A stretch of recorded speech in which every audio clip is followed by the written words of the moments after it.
Tout ça, ça m'a remonté le moral. C'est un miracle que j'ai découvert le peptide C.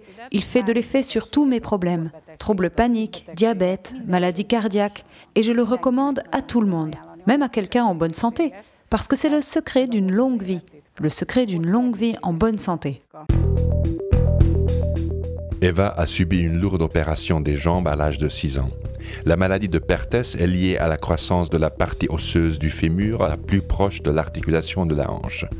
Cette extrémité du fémur joue un rôle majeur dans la stabilisation orthopédique du corps, la répartition optimale du poids et la bonne exécution des mouvements. À cause de la maladie de Perthes, la circulation sanguine vers le fémur est perturbée, entraînant la mort et la déformation de la tête fémorale. Dans le fémur d'Eva, 2 câbles de Kirchner ont été installés pour jouer le rôle de fixation comme des chevilles dans un mur.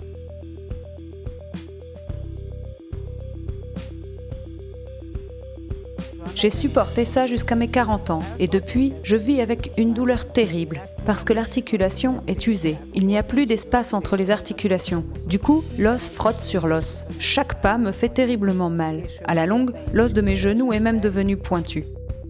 En raison de l'insuffisance cardiaque d'Eva, les médecins refusent de la réopérer. À la fin de l'été dernier, je ne supportais plus cette chaleur de 50 degrés ou même parfois 55 et j'ai fait un AVC. Je ne pouvais plus parler et je suis devenue à moitié paralysée du côté droit. La main, la jambe et la plante du pied gauche aussi. Ensuite, je me suis sentie très mal. Tout me tombait des mains, je ne pouvais rien tenir. Je cassais les couvercles des casseroles, je faisais tout tomber. Depuis que je prends du peptide C, depuis 22 jours, je ne dis pas que je vais parfaitement bien, mais je me sens complètement différente. Ma motricité fine est bien meilleure. Même si j'ai été opérée des 2 mains à cause du syndrome du tunnel de Carpel, mais avec la main droite, je ne pouvais rien tenir. Et je marchais avec 2 béquilles. Et aujourd'hui, je peux déjà marcher avec ce bâton seulement. Je n'ai pas besoin des 2 béquilles. À cause de l'AVC, je devais beaucoup rester allongée. Et maintenant que je prends du peptide C, ça va mieux. Je sors beaucoup plus tôt du lit. Je ne pouvais pas manipuler la souris avec la main droite. Avec la main gauche, c'est difficile parce que je suis droitière. Et maintenant, ça ne me fait plus mal quand j'utilise Internet. Je vais beaucoup sur Internet pour en savoir plus sur le peptide C. Je regarde tout, chaque témoignage. Je le partage avec toutes mes connaissances et j'ai même tout enregistré sur le peptide C au cas où. J'attends encore beaucoup d'améliorations. Grâce au peptide C, mais déjà maintenant, ma douleur a diminué de moitié par rapport à avant, à la fois dans mes pieds et dans mes mains.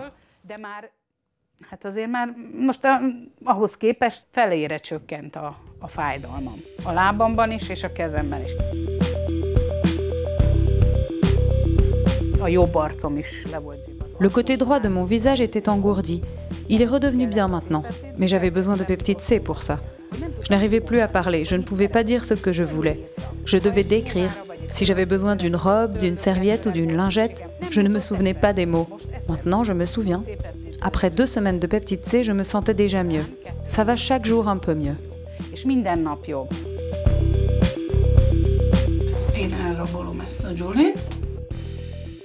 La poinzuline peptide C est un peptide humain qui a probablement été créé par la nature pour fonctionner comme un régulateur central dans le corps. Il convient au traitement et à la lutte contre diverses maladies chroniques. Il régénère le système nerveux central. Dans la plupart des cas, une amélioration significative de la qualité de vie peut être obtenue grâce à son effet anti-inflammatoire et l'amélioration des processus métaboliques du cerveau.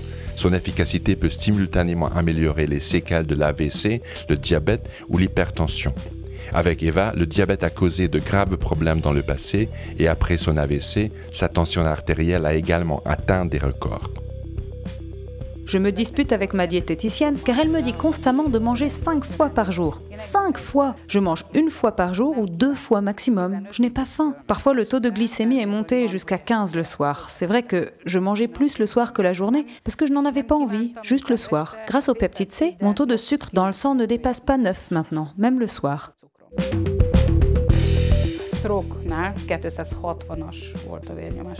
Quand j'ai eu l'AVC, j'avais une pression artérielle de 260.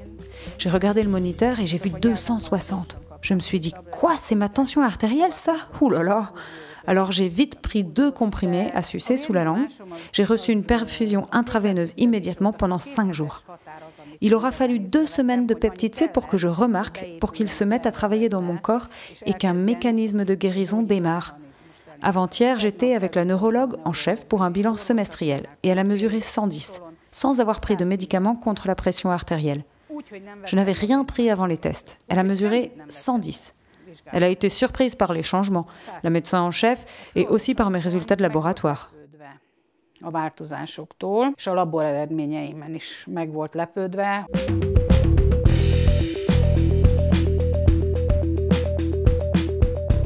À la suite de l'AVC, j'ai eu une grave insuffisance rénale. Mon rein gauche a rétréci. Et depuis que je prends du peptide C, je n'ai plus eu de sang dans l'urine depuis 2 semaines. C'était un vrai miracle pour moi. Le médecin en chef aussi était étonné. Elle a fait une tête comme dans les films. « Je peux pas y croire », elle a dit. « Je peux pas croire les résultats du laboratoire. Que la pression artérielle soit à 110, elle a dit que ça ne pouvait être que le médicament. » J'ai dit que je ne prenais pas de médicaments. Je suis vraiment, vraiment contente d'avoir trouvé le peptide C et de me sentir tellement mieux.